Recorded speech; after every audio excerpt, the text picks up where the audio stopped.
हम अब कहाँ जाएंगे? हम किस स्कूल में जाएंगे? हम किस स्कूल में आखिर जाएंगे? हम 2 किलोमीटर दूर हम नहीं जा सकते हैं। प्राइमरी स्कूल हमारे लिए है, हमारा प्राइमरी स्कूल मत बंद किया जाए। आप तो भावुक हो गए। भावुक नहीं, ये मैं केवल अपनी आने वाली जनरेशन को मैं बचा रहा हूँ, मैं अपनी आने वाली पीढ़ी को मैं बचा रहा हूँ। बाकी मुझे किसी सरकार से कोई दुश्मनी नहीं है। मेरे बाबा जी, मेरा पूरा परिवार भाजपा ही है। आज लोग सवाल उठाते हैं कि तुम भाजपा का विरोध कर रहे हो। मैं भाजपा का विरोध नहीं कर रहा हूँ, मैं सिस्टम के खिलाफ हूँ। नमस्कार, आप देख रहे हैं गोंडा पोस्ट और मेरा नाम है दिव्यांश कसौधन। स्क्रीन पर देख रहे होंगे एक बोर्ड लिए एक व्यक्ति खड़ा हुआ है। इनका नाम सबसे पहले हम बता दें, इनका नाम शुभम संघर्ष है। संघर्ष इसलिए क्योंकि ये स्कूलों के लिए संघर्ष कर रहे हैं, उन बच्चों के लिए संघर्ष कर रहे हैं जिन स्कूलों का योगी सरकार अब समायोजित करने वाली है। इनके बोर्ड पे लिखा हुआ है, प्राइमरी सरकारी स्कूलों को सुधारने के बजाय उन्हें बंद कर रही है। क्या ऐसे शिक्षा के हालात सुधरेंगे? 6 साल का बच्चा 2-3 किलोमीटर पैदल कैसे जाएगा स्कूल? ये अन्याय नहीं तो क्या है? लास्ट में आप देख रहे होंगे नाम लिखा है शुभम संघर्ष करके। इनका चेहरा देखिए। ये यात्रा पर निकले हैं और जब हमने अभी ऑफ कैमरा बात की तो इन्होंने बताया कि ये पूरे उत्तर प्रदेश की यात्रा करेंगे और बिना खाए पिए यात्रा कर रहे हैं। सबसे पहले आप अपने मुंह से परिचय दीजिए। मेरा नाम शुभम संघर्ष है और मैं गोंडा डिस्ट्रिक्ट से हूँ, तहसील मनकापुर, ग्राम सभा अमघटी। ये क्या आपके नाम के पीछे संघर्ष लगा हुआ है? इसलिए कर रहा हूँ क्योंकि मैं अपने समाज के लिए संघर्ष कर रहा हूँ, अपनी आने वाली जनरेशन को मैं बचा रहा हूँ, मैं अपनी आने वाली पीढ़ी को मैं बचा रहा हूँ। क्यों बचा रहे हैं? क्या है इसलिए बचा रहा हूँ क्योंकि सरकार ने एक अध्यादेश जारी किया है कि स्कूलों को मर्ज कर दिया जाए। पहली बात, मर्ज के नाम पर ये सरकार बेवकूफ बना रही है। सरकार की मंशा है कि प्राइमरी स्कूल को बंद कर दिया जाए क्योंकि बच्चे वहाँ कम पढ़ रहे हैं, वहाँ नामांकन कम है। अब मेरा सवाल ये है कि नामांकन कम क्यों है, पहले इस पर विचार किया जाए, ना कि हम स्कूल बंद कर दें। देश को आजाद हुए 78 साल हो गए, 95% बच्चे आज भी जमीन पर बैठते हैं। 95% स्कूलों में आज बिजली की व्यवस्था नहीं है। डिजिटल की हम बात करते हैं, आज भी किसी स्कूल में कंप्यूटर सिस्टम की व्यवस्था नहीं है। और आप कह रहे हैं कि नामांकन कम है। एक प्राइमरी स्कूल कक्षा 1 से लेकर 5 तक चलता है। सभी का पाठ्यक्रम क्या है? अलग अलग है, किसी का पाठ्यक्रम सेम नहीं है।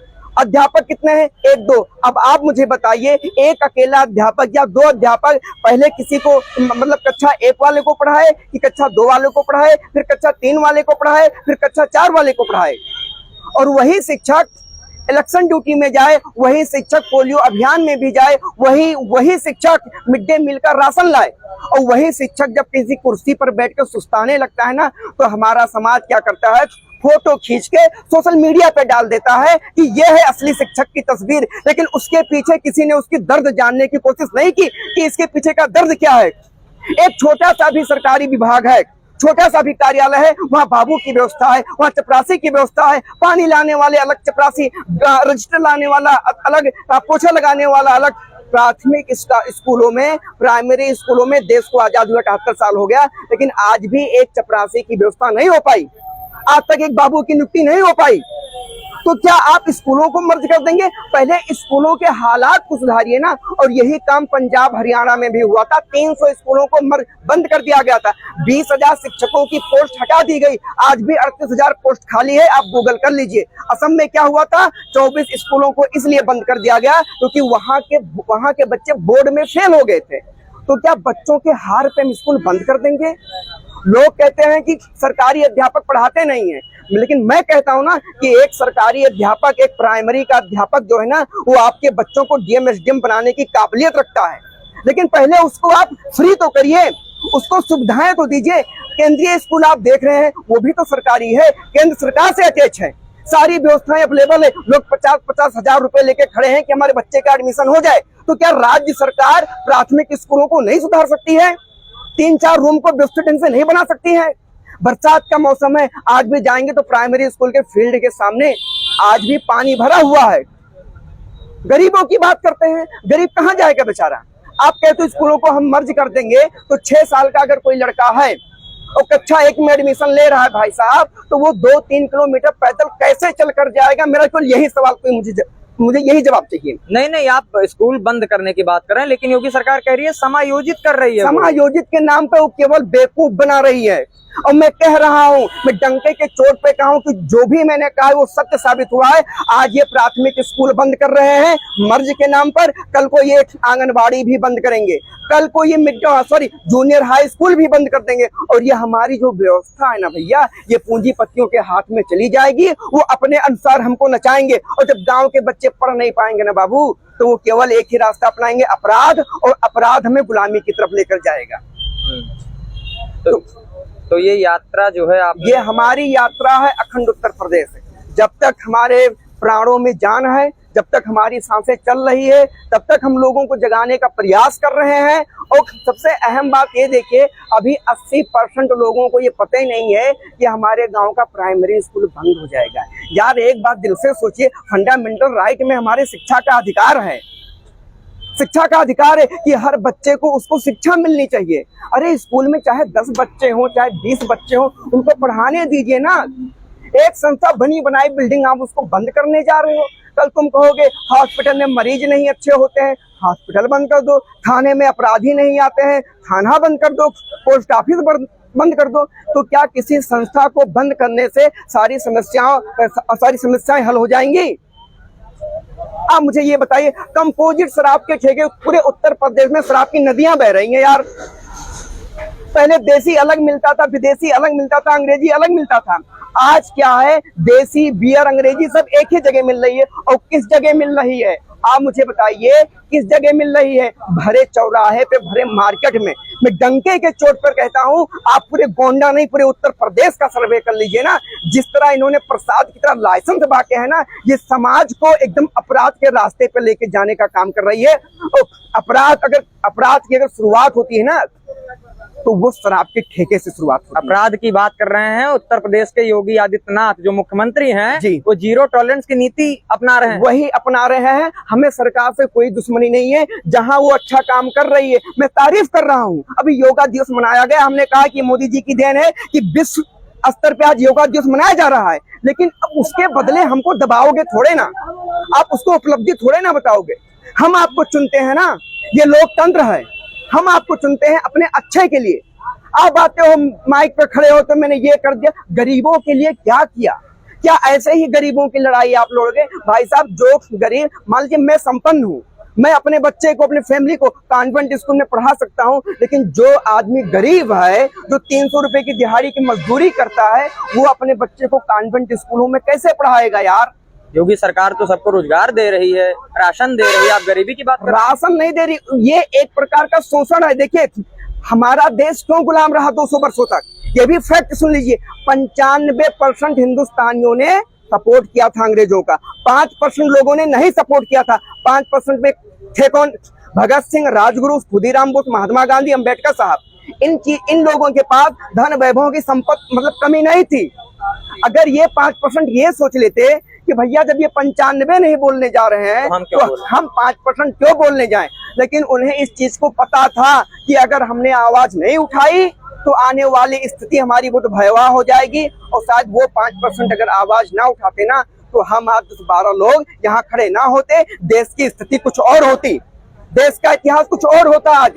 लेकिन उन 5% लोगों ने समझा कि नहीं, अंग्रेजों के खिलाफ बोलना जरूरी है। जैसे अभी आपने कहा कि लोगों को राशन दे रही है, लोग खा रहे हैं। अंग्रेज सरकार भी तो यही करती थी, 95% लोगों को राशन देती थी कि नहीं देती थी? सबको देती थी ना, नौकरियां तक भी देती थी। लेकिन कहीं ना कहीं कमियां थी, इसीलिए लोगों ने आवाज उठाया। तो इन्हीं सब चीजों को देखते हुए भैया मैं प्राइमरी स्कूलों को बचाने में, और मुझे रुलाई भी आती है, क्योंकि जब मेरे गांव के बच्चे आते हैं ना, या मेरे गांव के बच्चे नहीं, बहुत से बच्चे मेरे साथ जुड़े हैं, बहुत से बच्चे मेरे साथ जुड़े हैं, ठीक है, हमारे पास आते हैं, वो पूछते हैं कि सर या चाचा या काका, हम अब कहाँ जाएंगे? हम किस स्कूल में जाएंगे? हम किस स्कूल में आखिर जाएंगे? हम 2 किलोमीटर दूर हम नहीं जा सकते हैं। प्राइमरी स्कूल हमारे लिए है, हमारा प्राइमरी स्कूल मत बंद किया जाए। आप तो भावुक हो गए। भावुक नहीं, ये मैं केवल अपनी आने वाली जनरेशन को मैं बचा रहा हूँ, मैं अपनी आने वाली पीढ़ी को मैं बचा रहा हूँ। बाकी मुझे किसी सरकार से कोई दुश्मनी नहीं है। मेरे बाबा जी, मेरा पूरा परिवार भाजपा ही है। आज लोग सवाल उठाते हैं कि तुम भाजपा का विरोध कर रहे हो। मैं भाजपा का विरोध नहीं कर रहा हूँ, मैं सिस्टम के खिलाफ हूँ कि आखिर हमारे सिस्टम में ऐसा क्यों हो रहा है। हम विश्व गुरु की बात करते हैं, ऐसे विश्व गुरु बनेंगे यार? शिक्षा को, प्राइमरी स्कूल को बंद करके आप उसमें विचार करिए ना, आप उसमें कोई आप नीति बनाइए ना। क्या नामांकन कम हो रहा है तो क्यों नामांकन कम हो रहा है? हमारे गांव में प्राइमरी स्कूल है, चारों तरफ से बाउंड्री बनी है, 3-4 कमरे भी बने हुए हैं, 1000-1200 की हमारी गांव की आबादी है। आज भी फील्ड में पानी भरा हुआ है। कौन सा गांव बताया आपने? हमारा गांव है अमगटी ग्राम सभा में रमेश भगवान प्रसाद। और ये सरकार इस गांव का हमारे स्कूल बंद कर रही है। वहाँ के अध्यापकों से जब हम मिले, हमारे एक अध्यापक हैं ओम प्रकाश त्रिपाठी जी और हमारे एक अध्यापक हैं प्रमोद पाड़े जी। प्रमोद पाड़े जी जो आज लोग कहते हैं ना कि प्राइमरी के शिक्षक मेहनत नहीं करते हैं, हमारे प्रमोद पाड़े साहब ना वो घर से बच्चों को उठा कर लेकर आते थे, लेकिन उनका संयोग दुर्भाग्यवश उनका ट्रांसफर हो गया रायबरेली, ठीक है।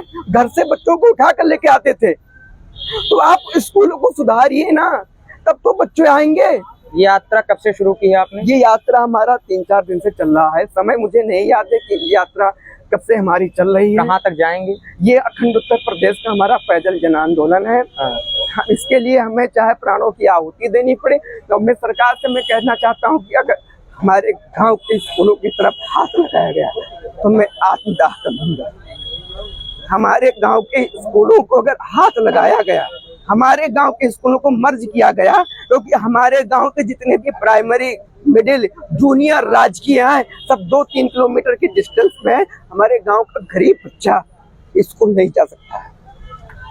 कुछ खाया पिया आपने? नहीं, हम खाते नहीं, हम तो पानी पी लेते हैं। कैसे चलेंगे मतलब? नहीं तो सामर्थ्य होना चाहिए ना।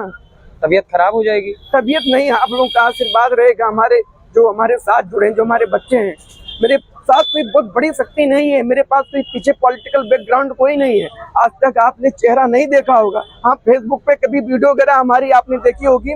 कभी शिक्षा के मुद्दे पे मैं बोल रहा हूँ तो कभी मैं शराब के मुद्दे को लेके मैं बोल रहा हूँ। तो यानी लोगों को भी आपका सहयोग करना चाहिए। हम लोगों का अब जिसे हमारा मानना ये है, हम लोग क्योंकि 80% लोगों को अभी नहीं पता है। भैया साहब मिले, कई लोग अभी मिले, बोले यार ये बात तो हमें पता ही नहीं चली। लेकिन जब हमने इन लोगों को अध्यादेश दिखाया कि ये देखिए नामांकन कम होने की वजह से विद्यालय बंद होने जा रहा है, तब इन लोग बड़े आश्चर्यचकित हुए कि अरे गरीब बच्चे कहाँ जाएंगे, वो बच्चे जो कॉन्वेंट में नहीं जा सकते हैं। गरीब देश की भविष्य की अगर शुरुआत होती है ना भैया, तो प्राइमरी स्कूल में होती है। उसी भविष्य को तुम मार रहे हो यार। बिल्कुल। तो आपने देखा, ये शुभम संघर्ष है। इनके नाम के पीछे संघर्ष लगाने का अर्थ ये हुआ कि ये जनता के लिए संघर्ष कर रहे हैं, उस आम आदमी के लिए संघर्ष कर रहे हैं जिसका पिता धूप में अपने बच्चे का पेट पालने के लिए कमाने जाता है, 200-300 रुपए की दिहाड़ी मजदूरी करता है, और माँ भीषण गर्मी में रोटी बनाती हैं, तब जाके कहीं एक परिवार पलता है।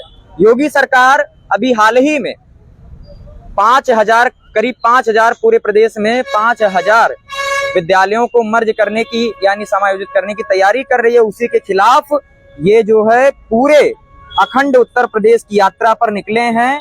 ये गोंडा जिले के मनकापुर के एक गांव के रहने वाले हैं। इन्होंने जैसा बताया कि अगर इनके गांव में सरकार द्वारा, किसी भी अधिकारी द्वारा स्कूलों को मर्ज या समायोजित करने की कोशिश की गई तो ये आत्मदाह कर लेंगे। इनके चेहरे पर ये आंसू स्पष्ट ये बता रहा है कि कितनी पीड़ा में है ये उन बच्चों को लेकर जो इनसे पूछते होंगे कि चाचा या अंकल या सर, अब योगी बाबा तो स्कूल बंद करने की तैयारी में है।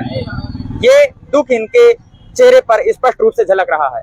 बगल में पीयूष पांडे, जिनको पीयूष कटाहा घाट के भी नाम से लोग जानते हैं, ये भी साथ में हैं। इनकी भी राय ले लें कि क्या कुछ कहना चाहेंगे, क्या इनके सहयोग में है, क्या कुछ आपकी राय है? पहली बात ये मेरे मन एक सहयोग में सभी रहे जो नंगे पैर 4-5 दिन से चलत है और वह लोगन के लिए, अपने लिए नहीं, तो इनके सहयोग में तो सबका आवश्यक, खास तौर से युवा लोगन का। अब बताओ प्राइमरी में अगर बंद होगा तो जैसे गांव देहात में गरीब लोग हैं, उनके लड़के कहाँ पढ़ी हैं, उनके पास 1 लाख रुपया महीना तनख्वाह आई है कि वह बाजार में अंग्रेजी स्कूल में पढ़ाए हैं जहाँ 50,000 रुपया खाली एडमिशन फीस है। तो उनके लिए प्राइमरी ही सबसे अच्छा स्कूल है। या तो का नाम है ये में रोही कि फिर गांव देहात के लड़के जो हैं वहाँ लोहे लंगड़ भी नहीं है दिल्ली बम्बई में जाकर। तो प्राइमरी स्कूल हमारा मानना है कि ना बंद करे के चाहिए। ऐसे प्राइमरी से कम स्तर वाले भी मतलब अपने लड़कियों का वो पढ़ाई सकते हैं, जैसे आय के कम है। तो प्राइमरी के भैया हम तो फुल साथ हैं, कहे प्राइमरी हमारे मातारी टीचर रही, तो हम तो फुल इनके साथ हैं। और बाकी जितना गोंडा कमरे क्रिएटर हैं, अनमोल पांडे से लड़का है, जितना लोग हैं सबका इनका साथ कराए, सबके इनके सहयोग करे।